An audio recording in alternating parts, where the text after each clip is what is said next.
যুক্তরাষ্ট্রের family immigration মে মাসের visa বুলেটিনে অগ্রাধিকার তারিখের ব্যাপক উন্নতি আবেদনকারীদের জন্য বড় সুখবর। যুক্তরাষ্ট্রের ফ্যামিলি ইমিগ্রেশন ভিসার জন্য অপেক্ষারত বাংলাদেশিদের জন্য বড় সুখবর নিয়ে এসেছে মে মাসের ভিসা বুলেটিন।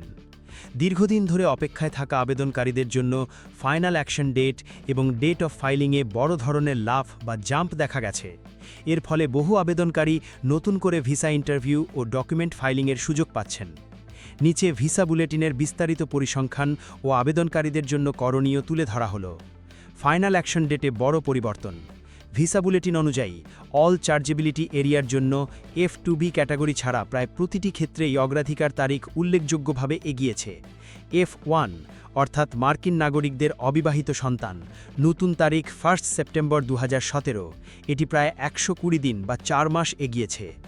F2A অর্থাৎ গ্রিন কার্ড হোল্ডারদের স্ত্রী ও সন্তান, নতুন তারিখ 1 অগাস্ট 2024, এটি সর্বোচ্চ প্রায় 180 দিন এগিয়েছে, যা এই ক্যাটাগরির জন্য একটা বড় পরিবর্তন। F2B অর্থাৎ গ্রিন কার্ড হোল্ডারদের 21 বছরের বেশি বয়সী অবিবাহিত সন্তান, এই ক্যাটাগরিতে কোনো পরিবর্তন আসেনি, এটি আগের মতোই 1 মে 2017 তারিখে অবস্থান করছে। F3 অর্থাৎ মার্কিন নাগরিকদের বিবাহিত সন্তান, নতুন তারিখ 15 ফেব্রুয়ারি 2012, এটি প্রায় 53 দিন এগিয়েছে।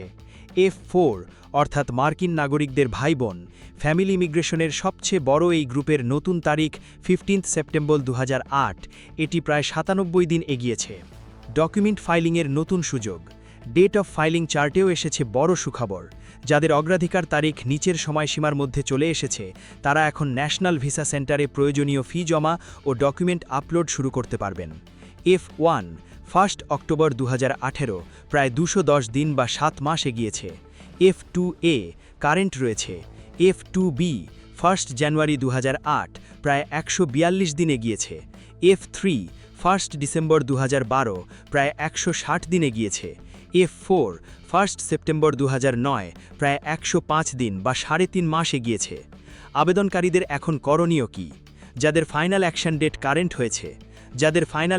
কারেন্ট হয়েছে, তাদের ভিসা এখন ইস্যু হওয়ার জন্য প্রস্তুত।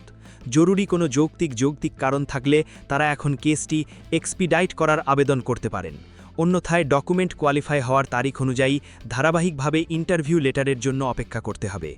জানা গেছে বর্তমানে 2021 সালের নভেম্বরে কোয়ালিফাই হওয়া কেসগুলোর ইন্টারভিউ চলছে। যাদের ডকুমেন্ট ফাইলিং ডেট কারেন্ট হয়েছে, তাদের দ্রুত ন্যাশনাল ভিসা সেন্টার থেকে প্রাপ্ত কেস ক্রিয়েশন লেটারের মাধ্যমে পোর্টালে লগ ইন করতে হবে। এরপর পরিবারের কোনো সদস্য যুক্ত বা বাদ দেওয়ার থাকলে তা সম্পন্ন করে ফি প্রদান করতে হবে। পরবর্তী ধাপে DS-260 ফর্ম সঠিকভাবে পূরণ করে যাবতীয় সিভিল ডকুমেন্ট আপলোড করতে হবে। সংশ্লিষ্টরা পরামর্শ দিচ্ছেন, ইন্টারভিউ ডেট দ্রুত পাওয়ার শর্তই হল দ্রুত ডকুমেন্ট কোয়ালিফাই হওয়া।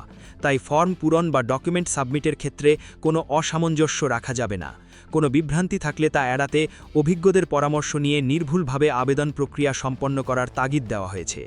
উপযুক্ত প্রস্তুতি নিয়েই কেবল ইন্টারভিউয়ের জন্য অপেক্ষা করা উচিত।